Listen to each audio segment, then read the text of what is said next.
Hello everyone and welcome back to another video from Banking and Crypto Guide. In this video, I'm going to show you how to log into your account with Johnson Bank. So let's get started right away. First of all, just go ahead and open up your web browser and then in the address bar type in johnsonfinancialgroup.com and press enter. This will now take you into the official website for the Johnson Bank. Now in order to log into your account, just click on the login button at the top right corner alongside the search box. This will now open up the login pop-up screen.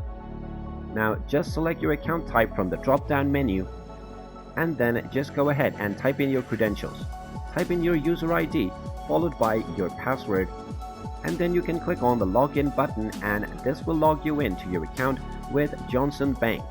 In case you forgot your user ID or your password, you can click on the Forgot Password button or the Unlock and Forgot User ID button located below the login box. And there you have it. That is how easy it is to log into your account with Johnson Bank. If you find this video helpful, make sure you hit that like button and subscribe to our channel if you haven't done so already.